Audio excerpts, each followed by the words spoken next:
बात है मैम, थोड़ा और मैम सामने देखिए।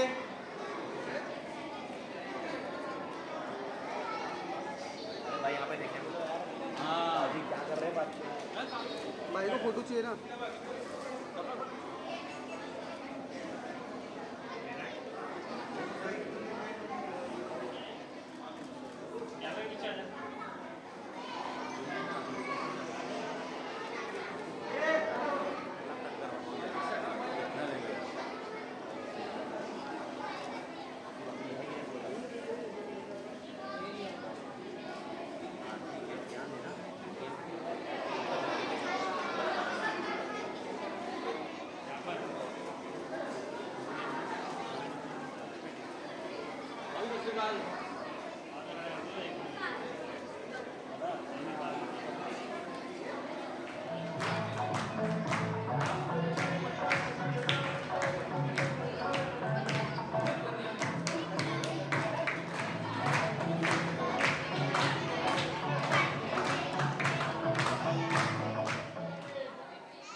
मनपूर्वक शुभकामनाएं।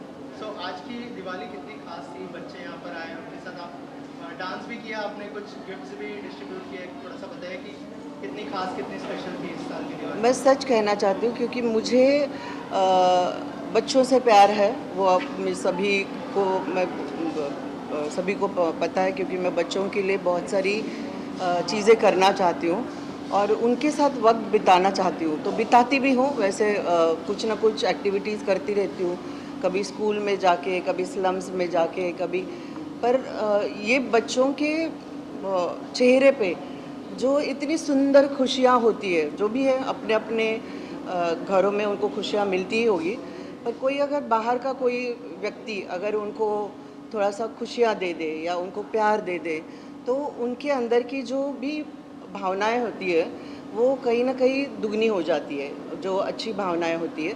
और उनको एनकरेजमेंट देना बहुत ज़रूरी है क्योंकि घर में तो माँ बाप उनको संभालते ही है, पर जो शिक्षा हम उनको स्कूल में मिलती है या बाहर के लोगों से मिलती है या कोई हमारे जैसे लोगों को मिल के मिलती है, वो प्रोत्साहित होते हैं या उत्साहित होते हैं, तो उनको हमको सही तरीके से या सही रास्ता दिखाना है। तो मेरा यही है कि संगीत है, नाटक है, आज के ज़माने में स्कूल में पढ़ाई तो होती रहती है, पर उनके साथ अगर एंटरटेनमेंट, अभी हमने देखा कि कई सारे बच्चे पढ़े थोड़े से पहले हेजिटेट हो रहे थे, फिर बाद में सब मेरे साथ डांस करने भी आ गए, तो उनका जो आत्मविश्वास है उसको हम लोग को और बढ़ाना है क्योंकि हर बच्चे में कुछ ना कुछ हुनर होता है, ऐसे मुझे लगता है। मैं हमेशा यही कहती हूँ कि वो हुनर को थोड़ा टटोलो और बच्चों को अगर इनकरेज करो आप, तो वही एक वक्त होता है कि वो एक कॉन्फिडेंस गेन करते हैं, फिर बड़े होके उनमें और एक आत्मविश्वास जगता है और बड़े होके कुछ ना कुछ बनने की ख्वाहिश रखते हैं।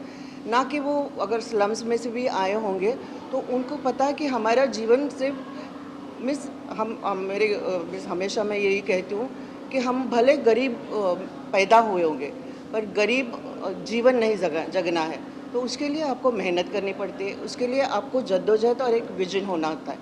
तो कहीं ना कहीं कोशिश रहती है मेरी कि मैं बच्चों के अंदर एक भावना डालूं। और दिवाली मेरे लिए इसलिए ख़ास है कि मेरे बच्चे भी अभी बड़े हो गए हैं और मेरे बच्चों के छोटा बच्चा फिल्म इंडस्ट्री में है, बड़ा भी फिल्म इंडस्ट्री में, तो फिल्म इंडस्ट्री के लोगों के साथ तो मिलती रहती हूँ, पर ये जो खुशी है वो दिल को छू लेने वाली खुशी है। तो मुझे लगता है कि ये सबसे बड़ी खुशी है जो मुझे बहुत अच्छा लगता है। मुक्ति फाउंडेशन बहुत सारा काम कर रही है।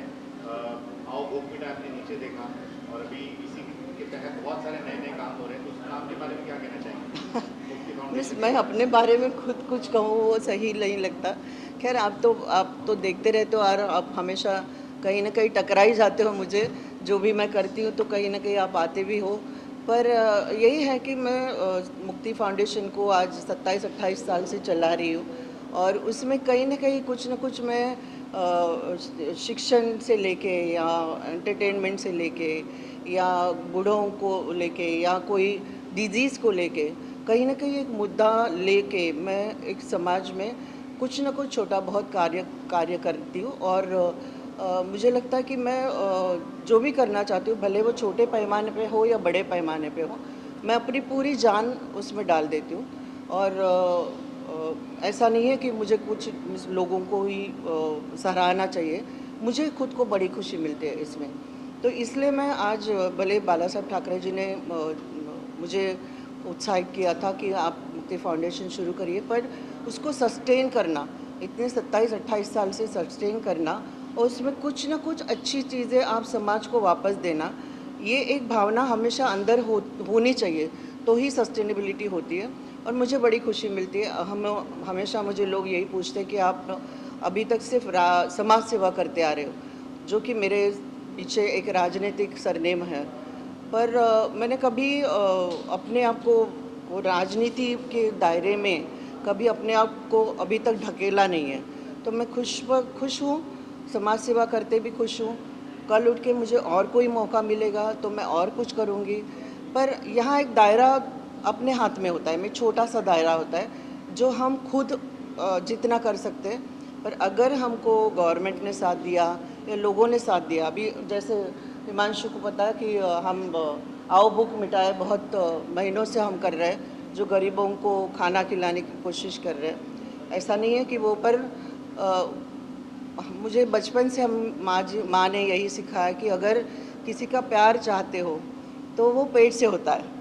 तो अगर आप किसी की भूख मिटाओ तो अपने आप आशीर्वाद अंदर से निकल जाते हैं। और हम हिंदू सनातनी लोग हैं और हम आशीर्वाद पे बहुत भरोसा रखते हैं, और आशीर्वाद जितना मिलता गया आज, इसलिए मैं यहाँ तक पहुँची हूँ और आगे भी बहुत कुछ करना चाहती हूँ। आप लोगों का साथ मिले, लोगों का साथ मिले और उनका आशीर्वाद मिले, बस मैं यही चाहती हूँ। मुझे आवाज़ नहीं आ रही है अभी। फिल्म के बारे में क्या कहना चाह रही है? फिल्म के बारे में अभी हसीना मान जाएगी 2 प्लान कर रही हूँ, तो उसकी स्क्रिप्ट भी फाइनल हो चुकी है और एक्टर भी फाइनल हो चुका है। तो अभी बहुत ही जल्द हम उसको आप लोगों तक मैं ओपन अप करके बता दूंगी। और दूसरी बात यह है कि बच्चे तो ऑलरेडी एक छोटे की फिल्म आ चुकी है, और एक उसने साउथ की फिल्म कर रहा है, साउथ के डायरेक्टर की फिल्म कर रहा है। तो घर में माहौल यही है, बड़ा भी 2 सीरीज़ कर रहा है। तो फिल्म जगत के साथ हमारा काफ़ी क्लोजली संबंध रहा है और रहेगा। I just can't hear. South की फिल्म कर रहे हैं, उसके बारे में कुछ बताना नहीं, साउथ की फिल्म नहीं कर रहा है, वो साउथ के डायरेक्टर के साथ फिल्म कर रहा है। हिंदी फिल्म जी, जो ऑलरेडी साउथ अडाप्टेड फिल्म है, साउथ की फिल्म हो चुकी है, वो अडाप्टेड है। तो वो बस आप सभी साथ देना, यही मैं चाहती हूँ, क्योंकि करियर जब शुरू होता है बच्चों का तो ऐसा लगता है जितने आशीर्वाद और जितने वेल विशिंग मिलेंगे उसमें काफ़ी काम में आते हैं। Thank you so much. आप सभी को वापस फिर से नए वर्ष की शुभकामनाएं।